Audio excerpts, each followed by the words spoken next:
These predictions were not based on psychic ability. They're based on projections. You take what's happening now and project it into the future. And there are a few people who have been doing this. There are a lot of people who talk about cycles and so on, but it goes beyond cycles. And the way to understand it is you have to understand history. There are, every few years, there's what we call a pivotal year, when everything comes together at once in 1 year. And we can see, looking backwards, we can see these pivotal years throughout history. And looking forward, we can see the ones that are coming up. Around 500 BC, 2,500 years ago, in Persia, there was a man named Zoroaster.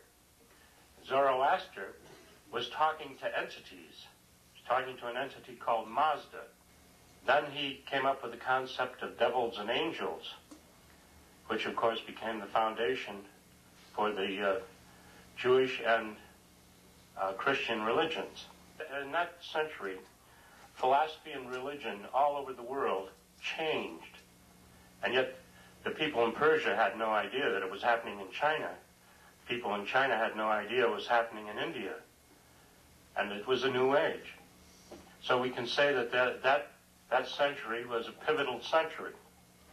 But the year that most people know about was 1848, which was a major pivotal year for the entire world on every level. In England, there was a fellow named Karl Marx who came up with an idea that he called communism. There were more than 50 revolutions around the world that year. There were scores of assassinations, political assassinations. In the United States, here in New York State, a couple of young girls started hearing rappings in their walls of their little house that they lived in. And they were the Fox sisters. And they founded spiritualism that year. And that was a major event in the 19th century. Spiritualism gripped the entire country for many years. There were many other pivotal years, and you've lived through a couple of them. Now, 1968 was a major pivotal year, and there again, the books are still appearing on it. We not only had political assassinations in 1968, but there was a revolution in France. There were all kinds of upheavals all over the world. The war in Vietnam, of course, got mired down. We were also on the threshold of space, about to go into space. The following year we did. Also, in 1968, we had a major flying saucer wave. There are literally hundreds of books on that flying saucer wave. People in every state wrote books about just the sightings in their own state. One of the next big pivotal years that you all lived through was 1973. Now, 1973 was a very remarkable year, and most of the people who lived through it don't even realize it now. It started out, we had a vice president named Spiro Agnew, and it turned out he was taking bribes, so they threw him out of office. They were almost put him in jail. Of course, Watergate happened the year before, and the Watergate thing started building up. But we also were in very serious economic trouble. In the 1960s, the Vietnamese War was costing us $1 billion a day. And in order to pay for it, we started printing money where there was no gold to back it up. And then, because I'm this tremendous prophet, that year I bought a car that got 35 miles to the gallon. I bought a Carmen Ghia, which was made by Volkswagen. Everybody else had a car that got 8 miles to the gallon. That fall, of course, we had our phony oil shortage. You all remember that, the long lines and all. Now, in France, after that oil shortage was over, France held a trial of all of their leading oil men. They put them all in jail. Now, we should have done that here.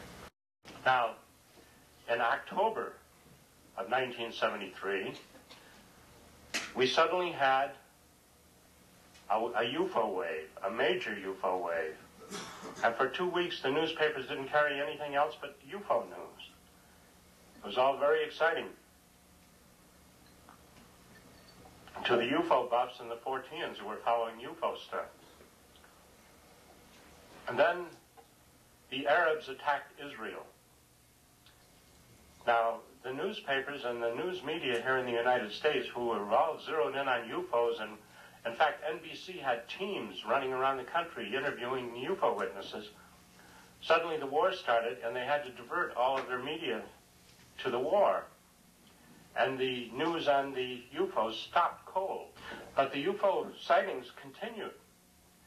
Now, most of the UFO buffs still erroneously say that 1973 was the big year in the 70s for UFOs. It wasn't. 1975 was the big year. And the UFO sightings and other Fortean things continued to build up in 74. And then in 75, we had them everywhere. We had everything. We had Bigfoot sightings. We had sea serpent sightings. We had all kinds of UFO sightings and landings and abductions. And it was all in 1975, not in 73. By 1975, when we had all of these Fortean things going on, a lot of people had dropped out of the UFO scene and the Fortean scene. In the 60s, with a big wave of the 1960s, literally millions of people took an interest in UFOs, and we had networks all over the country and all over the world watching the UFO sightings and other events. But by 1975, there were only a handful of people who were still interested, were still watching. So the news media was also rather disinterested. And it's only in recent years that all this stuff has trickled in, and you can see how 1975 was the big year for those kinds of things. Now, this may not seem very Fortean to some of you, but everything is interrelated. And the more we study history and the more we study current events, we see that all of these things are linked together in strange ways. That the UFOs, as most of you know who have read my books, I don't think they're extraterrestrial at all. I think they're definitely tied to the human race, and that they react to things that are happening to the human race. I don't think they're vehicles. I think sometimes people see what appears to be vehicles, but they're really hallucinatory. And no matter how reliable the witness is, what they see can be questioned. The same is true in many of our Bigfoot cases and the strange monster cases, that the people see some image that's planted in their mind, and the creature itself probably doesn't exist at all, at least not as the creature that's seen. When I was in India, I was impressed at the number of people who were seeing the Indian gods, multi-armed gods and all. Whatever your belief is, these manifestations are going to assume that form. Yeah. You mentioned that there's a wave of UFO activity associated with collapse in the economy. What is the reason for that? During the Black Plague, which was in the 14th century, when you go and look through the records about the Black Plague and the books about the Black Plague, they keep referring to mysterious atmospheric phenomena occurring during the Black Plague. And they're describing UFO sightings. How all these poor people were dying. There were all these mysterious things were buzzing around the skies of Europe. And it took them a long time to figure out that the flea was bringing them the Black Plague. But I think every time the human race is in jeopardy in any fashion, whether it's economically or militarily, we start seeing UFOs all over the place. So why is that? Can you? If I knew why, I'd be rich. I'd be publishing books that you'd all be reading. But I'm afraid I can't answer that.